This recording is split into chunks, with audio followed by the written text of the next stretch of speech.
The disgraced cyclist Lance Armstrong has ended years of denial by admitting using performance-enhancing drugs.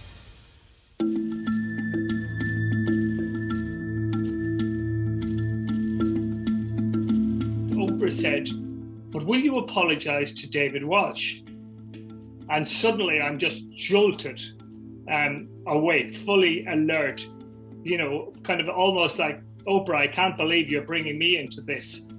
And Lance looked at her kind of sheepishly, and he said, that's a good question. And he said, "Yes, I will apologize to David." And I kind of now am at the edge of my seat, and I'm looking at the television and I'm saying, "No, you won't, Lance. That's an absolute lie." He was a considerable talent, and I was hugely impressed by him, really ambitious, completely driven. So that was my first impression, but of course that would change radically 6 years later when Lance came back to the Tour de France in '99 after 2 years away from his problems with cancer.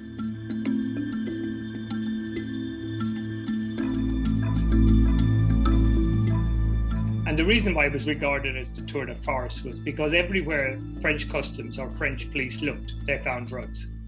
And into this world comes Lance Armstrong. He'd never, been a contender. He'd never been remotely competitive in the mountains. He hadn't been nearly good enough in time trials.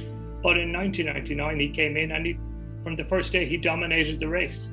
And to me, it just looked really suspicious.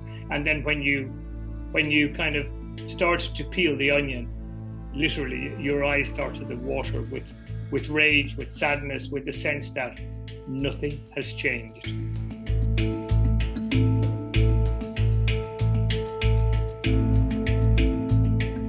The headline on the piece in the Sunday Times said, "A flawed fairy tale." On reflection, was an almost recklessly courageous piece, because we had some evidence, but not a huge amount. But what we said in that piece was that what we need is not acclamation for a new champion, but an investigation as to how he got there. And in all the pieces I've written in my life, that was the most close to, anyway, the most uniform reaction that I ever got.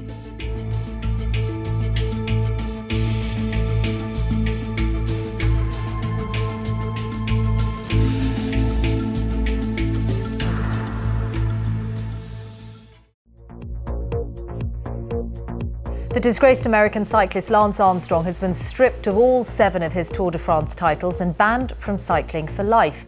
That felt like anticlimactic from my point of view, because it had been going on and on and on and on. And the truth was really obvious a long time before this.